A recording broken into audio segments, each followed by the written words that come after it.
And that's true. Bit of her, bit of him. Bit of her, bit of him. Dirty, shaken, stirred. Oh, nice. All right.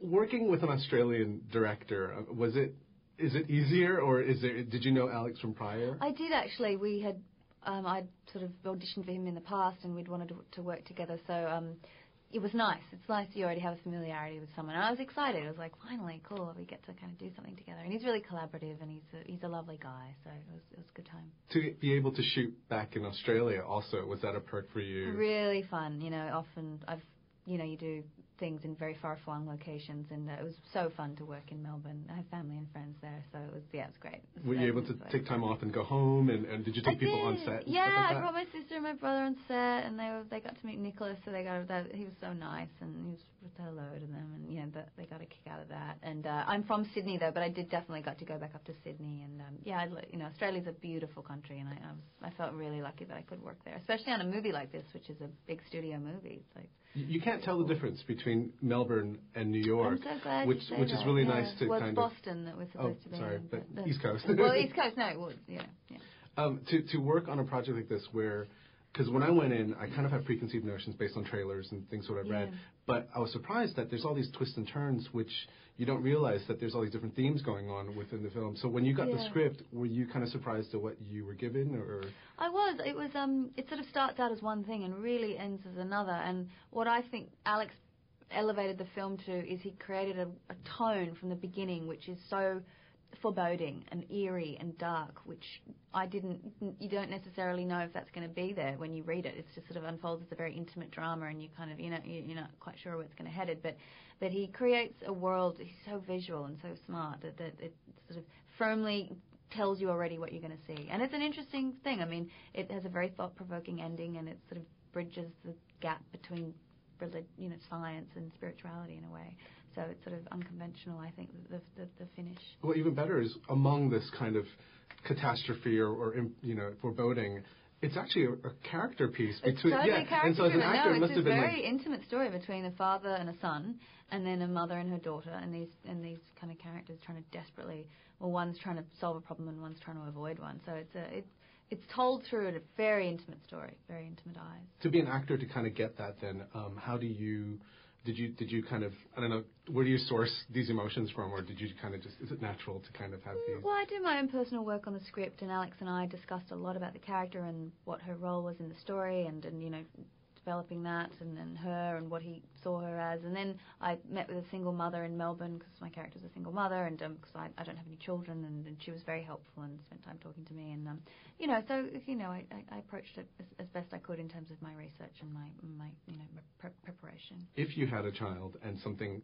bad is going to happen to it, do you feel like you would kind of do the things that your character would do, or would you kind of approach it in a different way? Well, Diana's a pretty specific character. I mean, she herself was abandoned by her mother, so she has a huge issue with her own child and her fear that she's going to turn into her mother, and so she's her own worst enemy, though, ultimately, because that's what does happen, and it's her fault for kind of ignoring the truth, because she desperately wants to avoid it.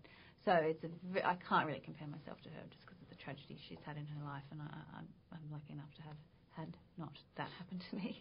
A lot of your scenes are, when I was watching it, it was very in the moment, and I'm just wondering how, as an actor then, how do you kind of, because obviously you're taking take after take after take, and how do you kind of like get into these things? Sustain. Well, I don't know, I think each actor's, it's a pretty sort of personal relationship you have with acting, and I don't know, I guess my technique is different. It's everybody, I don't know, it's almost like a shaman-like thing, like you don't really even want to talk about it, sort of like it just sort of evolves. I mean, I studied here in New York at the David Mamet School, and that's very kind of Meisner-based, which is sort of moment-to-moment work, and it's sort of, acting is reacting, that sort of thing. So I guess I start from there, but yeah, it's sort of very individual to each person. Does it help to kind of play with all these other, because you're also on a television show with a lot of big, these really talented actors. Does it help to have these people to kind of watch them? Do you observe a lot? Do you find that you're, when you see other people do their thing, are you a good observer? I think I'm naturally a pretty observant person. Like I'd say I observe that about myself, maybe. I mean, I can be a bit of a space cadet, but definitely working with someone like Nicolas or someone like Glenn Close, you obviously kind of watch and learn and see how they do things and how they approach things. And yeah, absolutely. Like with directors too, I try and observe and see how they approach me and work with me and things like that. So it's a lovely creative process. It's all kind of part of it. It's great. It's great to be part of that world. I know that sometimes when you rehearse something with Nick, you think that it would go a certain way, but when the cameras are rolling, he would try something new on you. Yeah, he's very spontaneous. Is that scary for you as an actor then, or is that kind of fun? Scary's good. Like who wants to be safe? But that's the most boring thing. I think it's great to be scary, and if it fails, it fails, and if it doesn't, it doesn't. At least you fail boldly, even if you don't know if you don't try. So I really appreciated that with him. He always threw some curveballs, which was good. It was good. And acting with the children, I mean, what was it like to kind of work with these kids? And I know Nick was saying that he felt very uncle-like around the kid who plays his son. So what did you feel like when you're? I felt pretty. I guess I felt sisterly, because I don't have a child. But Lara is she's a very bright girl, and she's very she's a really good kid, really well behaved and like a lovely little girl. And I adored seeing her. It was my favorite part of the day would be seeing her. And I obviously. We spent time together and outside of the movie to get to know one another, and her mother is lovely, and children are very refreshing. They're very candid, and that's great to have on a film set because it is never dull. Between them and Nicolas, it was like always something going on. You're a very busy working actor in Hollywood, and I'm just wondering. Do you ever get homesick, or is there a nice kind of team of people or other Aussies in Los Angeles or New York that you can kind of fall back on to kind of make you sane and not feel like... I do. I've got a great network of friends here in New York now and in Los Angeles too, yeah, and some are Australian, some are American, English, from all over the world. But obviously travelling, yeah, you do rely on your friends a lot more heavily than you perhaps would if you were...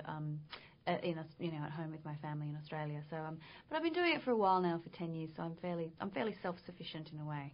But saying that, I don't think I could do it without knowing that I've got the support from back home. They're the source of the river, as it were. Do you have any kind of pressure on yourself to maybe go back and, because now that you're a name, you can go back to Australia, maybe you can get funding for movies that are having, do you find as an actor that you have this power, or do you want this responsibility? A little bit. I mean, I have since gone home and done one or two things, and if it's the right project and it's a good thing, then I'm absolutely, would be interested in it. So I'm always open to reading things and going back, and it's nice to know that I do have somewhere else to work outside of America. That I cherish that, and I grew up in Australia and I learnt my everything I know in Australia, really, from when I was little. So it holds a dear place in my heart. Yeah, and I hope I can continue to work there as well. One of your first films was with the Hong Kong director that is, Clara. So I'm wondering, Clara. what was it like with working with her, and kind of, did you get any lessons from that experience? Clara was, she's incredibly talented and very, she's so passionate about film in a really pure kind of way, and so she has incredible taste and